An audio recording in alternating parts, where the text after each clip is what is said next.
Good evening. Well, it was a big day yesterday for George Galloway, of course, as he was sworn in to Parliament. He gave a 45-minute press conference outside the St Stephen's entrance to the Palace of Westminster. And there was a comment there that I don't think really got the pick-up in today's press that it deserved. Let's listen to what George Galloway had to say yesterday.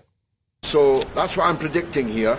The next election will be about Muslims and will be about the taking away of civil liberties in this country.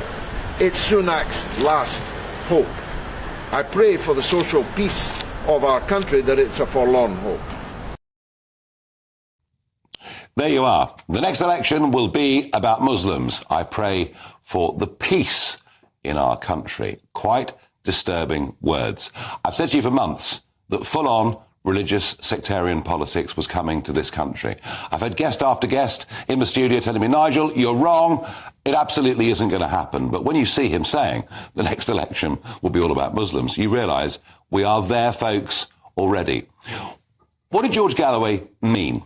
Well, what he meant was following the speech given on Friday outside Number 10 by Rishi Sunak, where Sunak said we can't have our society being torn apart. What Galloway is saying is the government will start to get tough on people who march in the streets, chant from the river to the sea, which, as you well know, means not just the abolition of the State of Israel, but in many cases what they really mean is getting rid of the Jews as well. That they won't allow these kind of protests. They won't allow this kind of intimidation. They won't allow mobs to gather outside Parliament. Won't allow them to harass MPs, local councillors, and that the police are going to get tough. And what George is saying is that Sunak is in desperate electoral trouble. He will do this. He will challenge Keir Starmer to say where he really stands on this issue, and that will leave the Muslim community isolated. And what George really means is he wants the Muslim community to feel put upon. He wants them to feel they haven't got the same rights as the rest of us in this country. This is the politics of full-on religious division. He wants Muslims to feel that they somehow aren't as equal in Britain to the rest of us.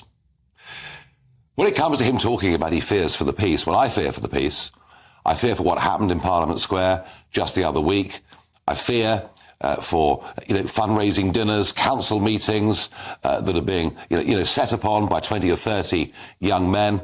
I fear for the electoral process, given some of the astonishing and I think truly awful things that happened up in Rochdale last week, including intimidation, death threats, and all the rest of it.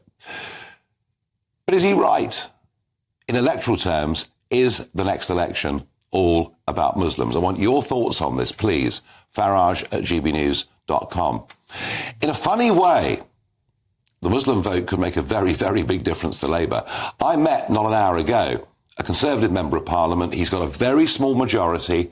Labour are challenging him. But if Galloway's party puts up a candidate, he'll probably hold his seat. So there could be all sorts of consequences. But what about the very concept of the Muslim vote, of now the organisation called the Muslim vote? Is this a good, healthy thing? I worry that it's deeply, deeply divisive.